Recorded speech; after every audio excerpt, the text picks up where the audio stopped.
Hello students, today we'll be dealing with the post-fertilization events. After fertilization, we'll see the development of an embryo or embryogeny, formation of endosperm, formation of seeds, fruits. So today, now in this video, I'll be dealing with the formation of embryo, which is called embryogeny.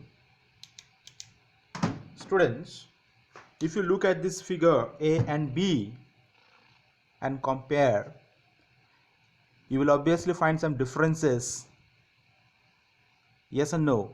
In figure A, this is a mature embryo sac or the female gametophyte. I hope you remember the different parts. Presence of antipodals, presence of the synergids, egg cell, polar nucleus, central cell. But if you look at figure number B, you find only one cell, because after fertilization, the synergids degenerate, the antipodals degenerate. What remains is the egg cell. This is the egg cell, which is haploid in nature. After being fertilized by one of the male gamete, this egg cell transforms into zygote, which is a diploid structure. What are these dotted structures? This dotted area is the endosperm. This dotted area is the endosperm, which provides nourishment to the developing embryo from the zygote. The zygote will give rise to embryo. Embryo needs nourishment. The nourishment is provided by the nutritive endosperm. Now there is one question. Formation of endosperm precedes formation of an embryo. Why? Because the embryo requires food. So much before the embryo is formed, food must be formed. And that is the reason why endosperm formation precedes formation of an embryo. Now look at figure number C. In figure number C, I have shown that how from a single cell zygote we have got one embryo. You must remember, students, as you can see from the diagram also, that the formation of embryo occurs or starts at the micropylar end, because the egg cell is present at the micropylar end. Yes or no?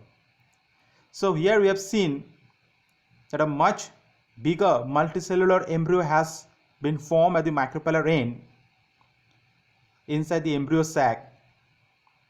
If I draw the diagram outside the embryo sac and try to label it, we find a big cell, which is also called vesicular cell, and a long neck up cell, which is called suspensor cells, or simply suspensor, and a round embryo. This is the embryo. This round embryo is called globular embryo. So this is the embryo. This aren't the embryo. This is the embryo. This is the embryo.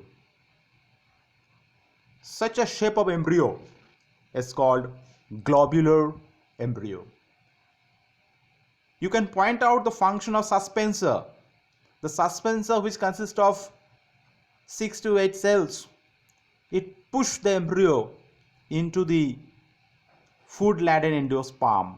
The embryo requires food, so this suspensor cells, it pushes the embryo right in the center of the endosperm so that nourishment occurs properly.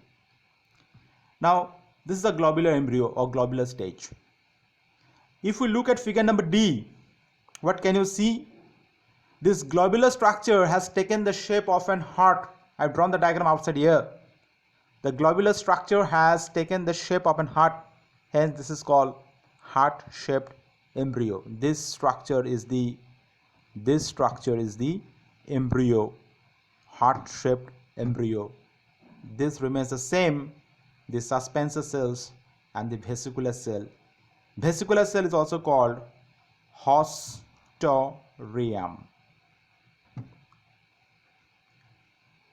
If you look at figure number E, figure number E shows a mature embryo. Now you see the development here. The mature embryo, I have drawn it outside here, the structure. This is the mature embryo. Here you can easily find the cotyledons. These two are the cotyledons. Cotyledons.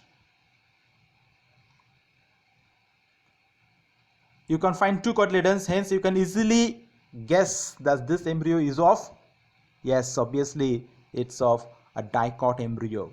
In case of a dicot embryo, we find two cotyledons. This structure is the plumule that will give rise to the future shoot system of the plant.